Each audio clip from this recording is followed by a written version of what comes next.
Suscríbete a Torogós SB, Noticias al Instante, y dale click a la campana. Finalmente, lo hemos visto entonces en algunas plazas, en algunas calles de San Salvador, repartiendo un poco los stickers sobre esto. En esencia, ¿cuál es el planteamiento que está haciendo sobre el tema? Este es un tema ciudadano que desde la perspectiva ciudadana lo venimos desarrollando, distintos grupos de jóvenes se nos han venido sumando al esfuerzo. Es más bien un esfuerzo de resistencia ciudadana, no es un tema partidario, aunque claro, yo soy tropa del FMLN como tal, pero esto es un esfuerzo de resistencia ciudadana en el que coincidimos distintas personas, más allá de cualquier signo ideológico y político. La lucha en contra del Bitcoin se ha venido imponiendo de acuerdo a los sondeos de opinión pública. La mayoría de la población rechaza esta criptomoneda. Por lo tanto, hemos estado en distintas plazas: Salvador del Mundo, Plaza Beethoven, Paseo General Escalón, Catedral Metropolitana, Centro de San Salvador. O sea, lo que hacemos es que a partir de la colaboración de la gente estamos produciendo más material, stickers. Por las mismas redes sociales se difunde la iniciativa. Grupos de jóvenes, por ejemplo, han elaborado mantas con las que nos acompañan en las actividades, y la recepción es extraordinaria. Los vehículos se detienen, la toman, ya la estamos viendo circulando en distintos vehículos particulares en el país. La gente la coloca en sus negocios.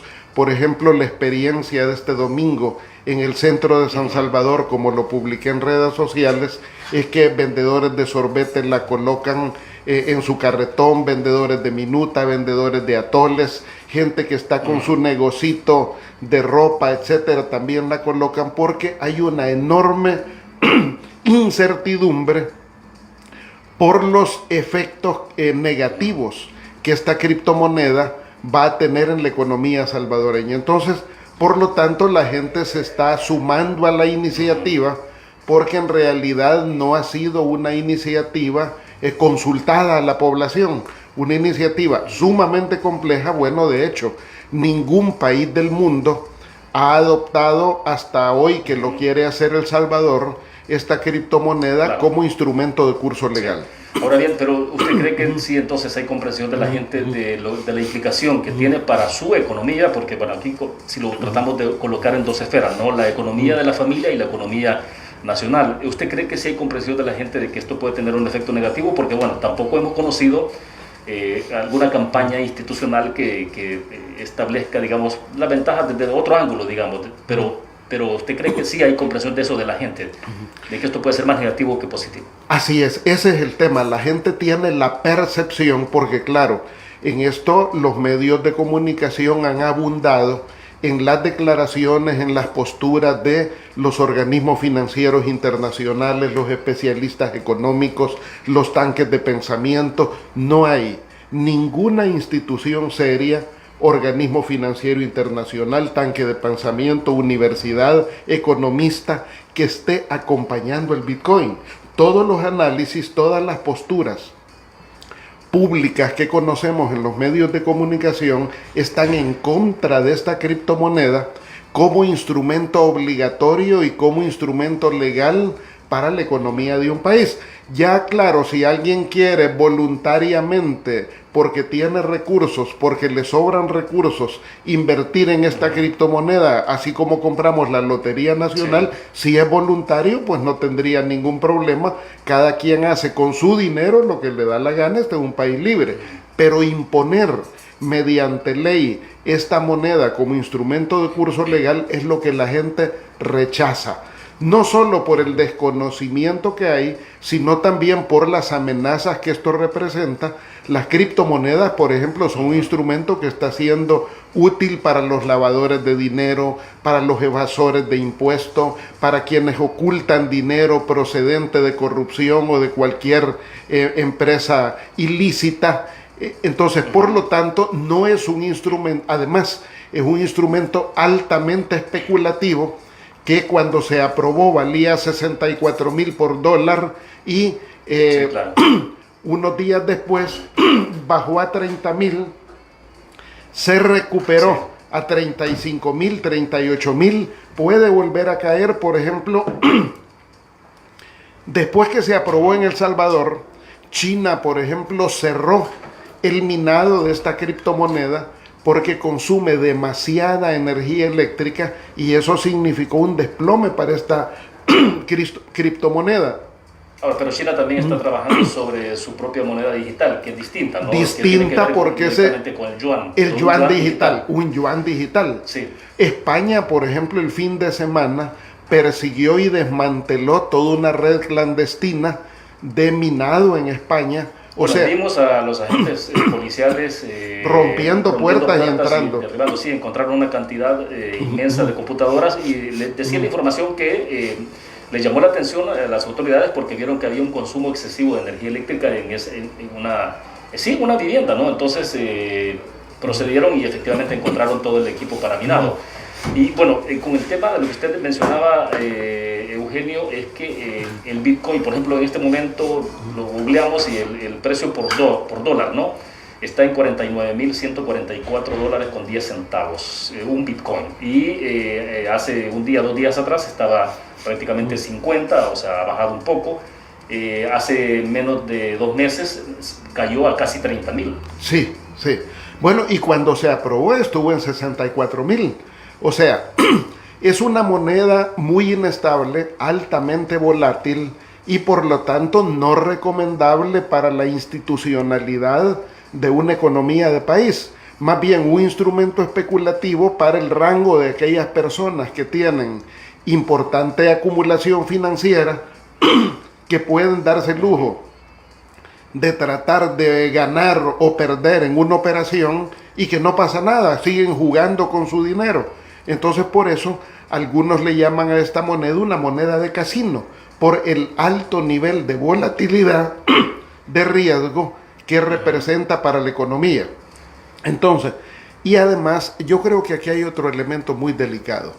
Todavía no es claro cuál es la razón por la que se quiere introducir. Por ejemplo, todos los especialistas son muy claros en señalar que hay comisiones de por medio. Yo estuve leyendo el fin de semana los tuits del presidente Bukele y él sigue insistiendo que las remesas no pagarían comisiones por medio del Bitcoin.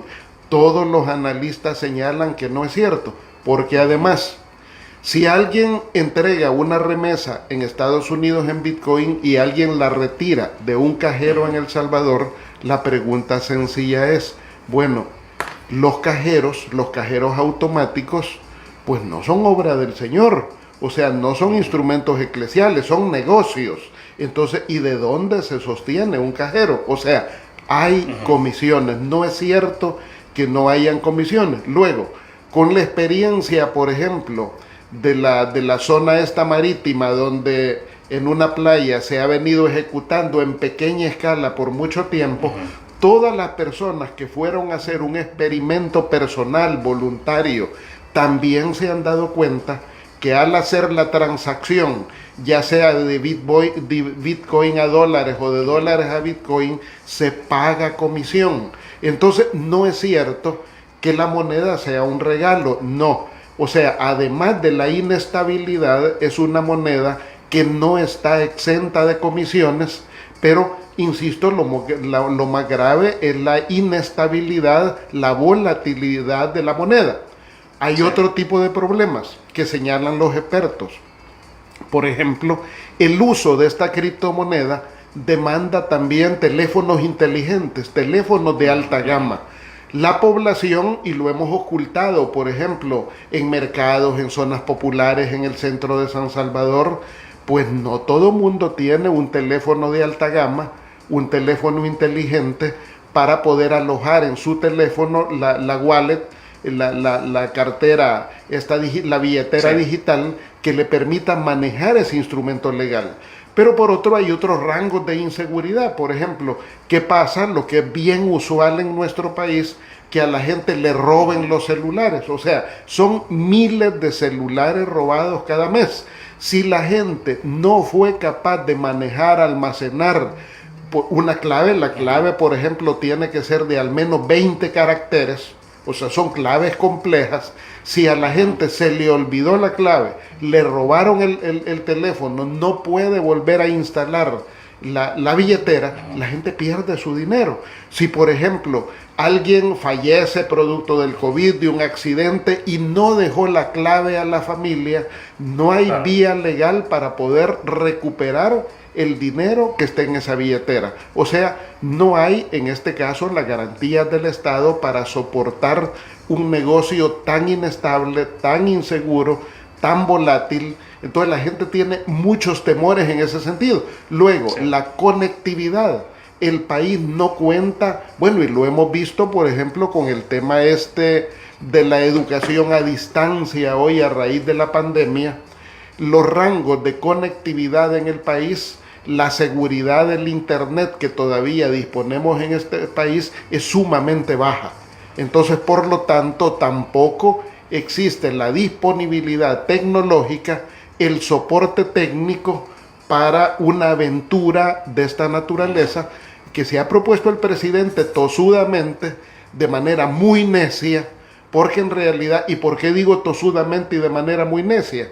Porque también absolutamente todas las mediciones de opinión que ha hecho la UCA, la Tecnológica, la Universidad Gavidia, todas las registradoras de opinión, encuestadoras de opinión, señalan que la gente no quiere este instrumento monetario. Ahora bien, ¿cómo se puede establecer, digamos, en términos de repercusiones a nivel internacional en las relaciones bancarias?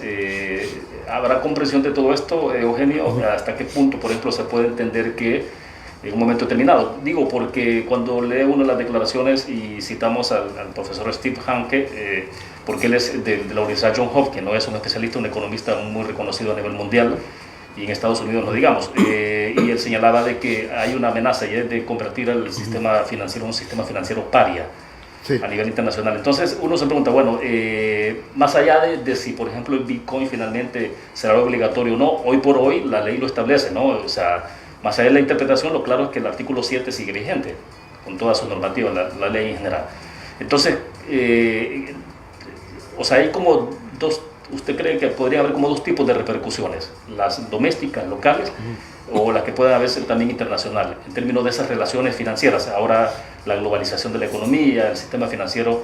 De hecho, la banca local ya no está una banca doméstica en la medida en que pueden haber accionistas, pero la mayoría ya no es una banca donde, como antes, ¿no? Hace 20, 30 años atrás, que la banca dependía exclusivamente de salvadoreños.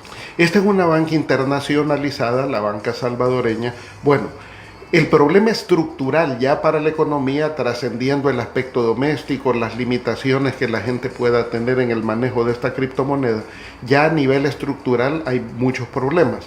El principal que ha sido señalado por expertos es que el Bitcoin perfectamente se convertiría en una aspiradora que chupe los dólares en el país. O sea, el Bitcoin, muchos de los que especulan con el Bitcoin, lo que aprovechan es la ola de precios altos del Bitcoin para en ese momento convertirlos a dólares y ganar, porque lo ven en este caso como una inversión, quienes tienen, o sea, enorme solvencia económica. Por lo tanto, cuando se da ese tipo de fenómenos de quienes tienen Bitcoin y aprovechan un momento de precio adecuado para poderlo trasladar a dólares, y eso en ese momento funciona como una aspiradora de los dólares del país. Y en una economía dolarizada como la nuestra, que ya enfrenta un problema estructural de liquidez. ¿Por qué? ¿Por qué la economía tiene un grave problema estructural de liquidez? Porque ya la cantidad de dólares que ingresan a la economía son inferiores, es menor que la cantidad de dólares que salen de la economía. Recordemos que El Salvador no emite, no produce, no imprime dólares. Por lo tanto, nosotros dependemos en el ingreso de esta moneda, de los dólares, dependemos de nuestras exportaciones, de las remesas, de la venta de servicios internacionales, de los créditos, de las donaciones, Ese es el volumen de dólares que entran a la economía. ¿Cuáles son los dólares que salen? Salen, por ejemplo, lo que legítimamente se llevan las transnacionales que operan en el país, Wendy, McDonald's, Coca-Cola, las empresas del combustible, las empresas telefónicas, que se llevan una ingente cantidad de moneda, y además con toda la importación de productos, de bienes de consumo que tiene nuestro país. Nosotros importamos, ¿qué? Cerca del 80% de lácteos, 90% de productos cárnicos, o sea, somos una economía dependiente de las importaciones. Sí. Por lo tanto, el volumen de dólares que sale de la economía ha empezado a ser mayor que el volumen de dólares que entra a la economía. Y como no imprimimos, entonces una moneda como el Bitcoin perfectamente puede convertirse en una aspiradora que chupe más dólares de la economía. Por eso varios economistas han insistido en el hecho del riesgo que tiene el país, no solo por el Bitcoin, sino por el manejo estructural de la economía, de una desdolarización, de un derrumbe de la dolarización, y por lo tanto el Bitcoin podría acelerar ese fenómeno. Y por eso la pregunta que varios hemos hecho a Bukele: ¿por qué no son francos mejor en decirnos, miren, el Bitcoin o una moneda digital o el colón digital, si es que ese es el plan más a futuro, es fundamental, porque en el momento que se desplome la dolarización, la alternativa no sería volver al billete, al papel moneda anterior, sino tener un nuevo instrumento financiero? Tampoco bueno, se no. Sí. Pero en ese caso cuéntenos la película completa de cuál es el problema estructural que enfrenta la economía. Sí. Tenemos nota de voces, Alexander Fernández. Juan Carlos, de acuerdo, escuchamos a Alexander entonces. Hola William, buenos días. Quería preguntarle a tu invitado el día de hoy. Él dice que tiene un movimiento contra el Bitcoin, no sé, porque como habla como población en general, dice que toda la población, el pueblo salvadoreño está en contra del Bitcoin. ¿Él tiene algún dato de cuánta gente tiene su movimiento? Y otra pregunta, ¿por qué cuando el dólar lo impusieron, porque ese sí lo impusieron, ellos como Frente Farabundo Martín para la Liberación Nacional no hicieron nada por hacer este tipo de movimientos y la lucha del pueblo salvadoreño y defender los intereses del pueblo salvadoreño, sino que también dejaron de que esta moneda del dólar la impusieran y la agarrara sí o sí? Saludos, William. Bueno, excelente, gracias Alexander. Excelente pregunta. Me parece que la persona que pregunta es bien joven, por la voz se oye joven. ¿Qué es lo que pasó? En el año 2001, cuando se impuso la dolarización se impuso el 1 de enero y 12 días después tuvimos los terremotos del 13 de enero del 2001, y eso pues cambió la agenda. El FMLN con claridad asumimos una postura en ese momento en contra de la dolarización, pero luego se vinieron todos los eventos de los terremotos, que fueron 2 terremotos fuertes, 13 de enero y 13 de febrero, y eso cambió la agenda del país. Entonces, el FMLN siempre tuvo una postura muy clara por los malos efectos de la dolarización, sobre todo para el aparato productivo del país. Ahora, para darle espacio también al amigo de terminación 2359. Días, solamente hacerle una pregunta ahí al señor Eugenio con respecto a lo que hablaba de la gasolina, ¿verdad? De poder bajarle los impuestos cuando suben bastantes. Yo bien recuerdo que cuando estuvo el gobierno del FMLN, la gasolina sobrepasó los $4. Es decir, ahorita ni siquiera hemos llegado a los $4, pero cuando estuvo gobernando el FMLN sobrepasó esa cantidad. Y mi pregunta es, ¿por qué no hicieron algo al respecto? Sino que ahora... la verdad que todo es como siempre, pues. Cuando ya no están en el poder quieren arreglar todo, cuando están en el poder se hacen los del ojo pacho, como dicen. Feliz día.